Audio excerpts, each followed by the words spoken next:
Hello everyone. आज का हमारा टॉपिक है रेडबर्ग फॉर्मूला और इक्वेशन। तो हम लास्ट टाइम डिस्कस कर रहे थे बोहर मॉडल ऑफ एटम। ये जो रेडबर्ग फॉर्मूला है या इसको हम इक्वेशन बोल सकते हैं, ये बोहर मॉडल का ही एक फ्यूचर है और इसको दिया था एक साइंटिस्ट था जिसका नाम था रेडबर्ग, जिसकी वजह से इसके फॉर्मूले का नाम पड़ गया रेडबर्ग फॉर्मूला या फिर हम इसको रेडबर्ग इक्वेशन भी बोल सकते हैं। अब जब बोहर ने एटम के स्ट्रक्चर के बारे में डिस्कस किया तो बोहर ने कौन से एलिमेंट के लिए डिस्कस किया था? हाइड्रोजन के लिए। और हाइड्रोजन लाइक एलिमेंट के लिए उसने अपना एटॉमिक मॉडल दिया था। उसके बाद एक साइंटिस्ट आया जिसका नाम था रेडबर्ग। उसने क्या किया? Rydberg gave a formula by which all the spectral lines in the line spectrum of the hydrogen atom could be assign the values in terms of wave number. तो हमने लास्ट टाइम भी discuss किया था कि जो hydrogen atom होता है इसमें एक इलेक्ट्रॉन होने के बावजूद भी इसके स्पेक्ट्रम में हमें बहुत सारी स्पेक्ट्रल लाइंस देखने को मिलती हैं, मल्टी स्पेक्ट्रल लाइंस। क्यों देखने को मिलती हैं? क्योंकि जब ये जो इलेक्ट्रॉन है ये एनर्जी एब्जॉर्ब करता है और एक्साइटेड स्टेट में चला जाता है, और जब ये वापस आता है तो वो मतलब डायरेक्ट नहीं आएगा, वो क्या आएगा? अलग अलग स्टेप्स में आएगा। वो एकदम डायरेक्ट भी आ सकता है और स्टेप्स में भी आ सकता है, जिसकी वजह से हमें वो सीरीज देखने को मिली थी, लाइमन बल्मर पेस्टन सीरीज देखने को मिली थी, ब्रैकेट सीरीज, जिसकी वजह से हाइड्रोजन एटम में क्या होता है, अलग अलग स्पेक्ट्रल लाइंस हमें देखने को मिलती है। अब रेडबर्ग ने क्या किया था? एक ऐसा फॉर्मूला दिया था जिसमें जितनी भी जो स्पेक्ट्रल लाइन होती हैं जो हाइड्रोजन एटम के लाइन स्पेक्ट्रम में होती हैं, लाइन स्पेक्ट्रम इमिशन स्पेक्ट्रम को लाइन स्पेक्ट्रम क्यों बोला जाता है? क्योंकि इसमें जो रेडिएशंस एब्जॉर्ब हो जाती हैं वही हमें दिखाई देती हैं, वही इमिट होती हैं, जिसकी वजह से हमें पूरा एक बैंड दिखाई नहीं देता, हमें सिर्फ एक लाइन स्पेक्ट्रम दिखाई देता है ऐसे। तो इसलिए लाइन स्पेक्ट्रम बोलते हैं।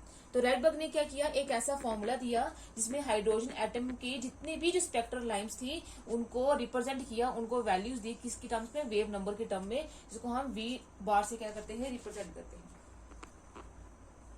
या फिर इसको न्यू बार भी बोल सकते हैं। वेव नंबर को हम कैसे रिप्रेजेंट करते हैं? न्यू बार से। और वेव नंबर है क्या? नंबर ऑफ वेवलेंथ्स पर सेंटीमीटर। एक सेंटीमीटर में कितनी वेव्स होंगी वही क्या होती है? उसका वेव नंबर होता है।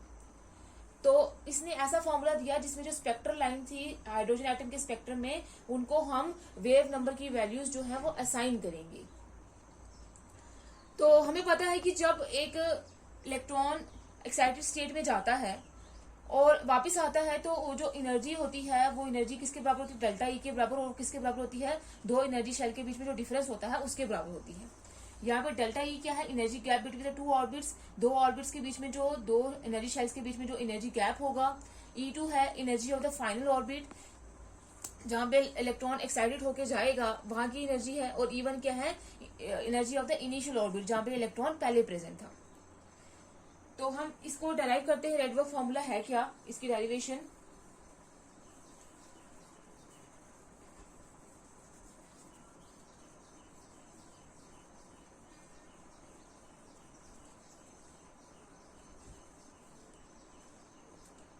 सपोज करते हैं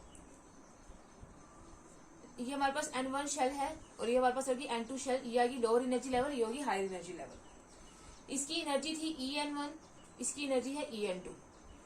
तो इलेक्ट्रॉन पहले इस एनर्जी शेल में था, ग्राउंड स्टेट में था, उसको इलेक्ट्रोमैग्नेटिक रेडिएशन मिली जैसे ही, तो वो क्या हो गया? एक्साइटेड हो गया और एक्साइटेड होके चला गया हायर एनर्जी लेवल पे। अब ये हायर एनर्जी लेवल पे चला गया, लेकिन ये वापस क्या करेगा? वहां पे जो एक्साइटेड स्टेट होती है, या की एक्साइटेड स्टेट या की ग्राउंड स्टेट, जो एक्साइटेड स्टेट होती है वो अनस्टेबल होती है, तो इलेक्ट्रॉन क्या करेगा? वापस दोबारा से ग्राउंड स्टेट में आ जाएगा और उतनी ही जो एनर्जी है वो रिलीज करेगा। ये इलेक्ट्रोमैग्नेटिक रेडिएशन की फॉर्म में हम इनको एनर्जी देते हैं, और उतनी ही एनर्जी ये क्या करेगा? जितनी इसने डेल्टा ई ली है उतनी ही एनर्जी ये रिलीज करेगा और दोबारा से आ जाएगा क्या पे? ग्राउंड स्टेट में। तो रेडबर्ग फॉर्मूला का मतलब ये है कि ये जो इलेक्ट्रोमैग्नेटिक रेडिएशन जो है, जो ये स्पेक्ट्रल लाइन्स हमें मिलेंगी, उनको न्यू बार के फॉर्म में रिप्रेजेंट करना, मतलब वेव नंबर के टर्म्स में रिप्रेजेंट करना। जब ये इलेक्ट्रॉन एक्साइटेड स्टेट में जाएगा तो ये एनर्जी क्या करेगा? एब्जॉर्ब करेगा, मतलब क्या होगी? एक्साइटेशन होगी। और जब ये इलेक्ट्रॉन वापस आएगा तो क्या होगा? एनर्जी इमिट होगी, तो मतलब क्या होगी? D excitation. तो अब इस फॉर्मूले को हम ड्राइव करते हैं।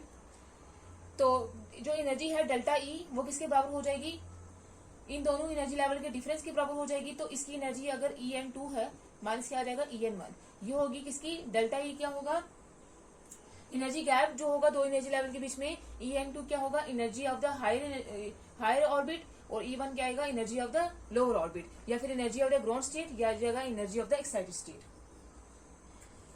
अब बोहर ने क्या किया था, energy of hydrogen atom calculate की थी, और वो एनर्जी किसके बराबर थी, energy of the hydrogen atom is given by, जो बोहर ने कैलकुलेट की थी, En is equal to -2.8 into 10⁻18 Z का स्क्वायर अपॉन N का स्क्वायर। ये एनर्जी बोहर ने कैलकुलेट की थी हाइड्रोजन एटम के लिए, उसकी एनर्जी। अब यहाँ पे Z का स्क्वायर क्या है, ये एटॉमिक नंबर है।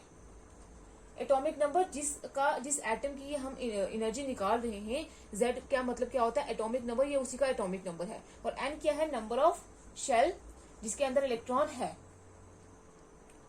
तो ये उसने दिया था हाइड्रोजन एटम के लिए एनर्जी की एक्सप्रेशन। तो अब हमें पता है कि जो हाइड्रोजन एटम का एटॉमिक नंबर होता है फॉर हाइड्रोजन एटम, जो एटॉमिक नंबर Z है वो किसके बराबर होता है, 1 के बराबर होता है। तो अगर हम En है यहाँ पे, तो हमने क्या लिया है, En2 और En1 लिया है। तो अगर हम इन दोनों के लिए एक्सप्रेशन निकालेंगे, उनकी वैल्यू यहाँ पे पुट करेंगे, तो क्या आ जाएगा, En2 क्या आ जाएगा, -2.18 इंटू 10⁻18 Z का स्क्वायर है। ये En2 भी हाइड्रोजन एटम की ही हाइड्रोजन एटम के लिए, और En1 भी क्या है, हाइड्रोजन एटम के लिए है। तो Z का स्क्वायर हाइड्रोजन एटम के लिए क्या होगा, 1, इसका एटॉमिक नंबर क्या होगा 1, तो 1 का स्क्वायर क्या आ जाएगा 1, तो हमें उसे लिखने की जरूरत ही नहीं है। अपॉन क्या आ जाएगा, N स्क्वायर की जगह क्या आ जाएगा, N2 का स्क्वायर। वैसे ही En1 के लिए ड्राइव करेंगे तो क्या आ जाएगा, -2.18 इंटू 10⁻18। यहाँ पे भी हाइड्रोजन एटम है, तो हाइड्रोजन एटम का एटॉमिक नंबर 1 होता है, तो Z का स्क्वायर क्या आ जाएगा, 1 का स्क्वायर तो 1 ही आएगा, अपॉन N का स्क्वायर तो हम N1 के लिए ले रहे हैं, तो आ जाएगा N1 का स्क्वायर। अब इस N2 की वैल्यू और N1 की वैल्यू हम पुट करेंगे यहाँ पे, तो क्या आ जाएगा, delta E is equal to En2 की जगह क्या आ जाएगा, -2.18 इंटू 10⁻18 अपॉन N2 का स्क्वायर, माइनस ये वाला माइनस, उसके बाद ये वाला माइनस, -2.18 इंटू 10⁻18 N1 का square. Delta E is equal to -2.18 into 10⁻18 upon N2 का स्क्वायर, माइनस माइनस हो जाएगा प्लस 2.18 इंटू 10⁻18 अपॉन N1 का स्क्वायर। अब इसको अगर हम चेंज करेंगे, रीअरेंज करेंगे, तो क्या आ जाएगा, 2.18 इंटू 10⁻18 अपॉन N1 का स्क्वायर, -2.18 इंटू 10⁻18 अपॉन N2 का स्क्वायर। यह आ गया हमारे पास एक्सप्रेशन।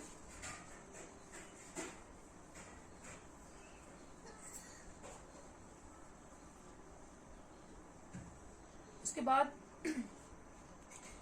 इसमें से दोनों में हमें क्या दिखाई दे रहा है, 2.18 इंटू 10⁻18 दोनों में कॉमन है, तो हम कॉमन ले लेंगे, तो delta E is equal to 2.18 into 10⁻18, ये आ गया कॉमन। अंदर क्या बचेगा हमारे पास, 1 अपॉन N1 का स्क्वायर माइनस 1 अपॉन N2 का स्क्वायर।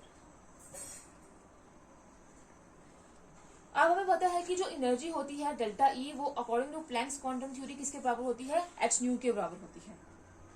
तो यहां से अगर हम क्या करेंगे, इसका मतलब ये होगा, ये भी डेल्टा E है, ये भी डेल्टा E है, तो h/nu किसके बराबर हो जाएगा, h/nu is equal to 2.18 into 10⁻18 1 upon N1 का स्क्वायर माइनस 1 अपॉन N2 का स्क्वायर।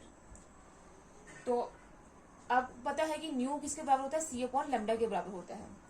c क्या है, स्पीड ऑफ लाइट, और लैम्डा क्या है, वेवलेंथ ऑफ, और न्यू क्या है, फ्रीक्वेंसी। फ्रीक्वेंसी का क्या होती है, नंबर ऑफ वेव्स जो पास होती हैं एक गिवन पॉइंट में, एक गिवन सेकंड में, उसको हम क्या बोलते हैं, फ्रीक्वेंसी। तो ये इसके बराबर होती है।